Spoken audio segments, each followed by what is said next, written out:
Great to have you here. It's great to have people I like for a change. A lot of people I don't like at all. I do my best in front of people I don't like, but it's much harder. This is easy.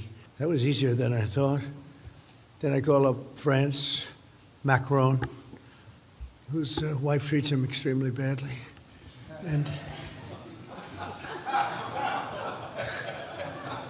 he's still recovering from the right to the jaw.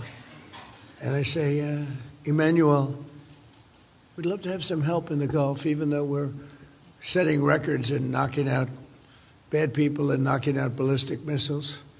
We'd love to have some help. If you could you please send ships immediately? No. We cannot do that, Donald. We can do that after the war is won.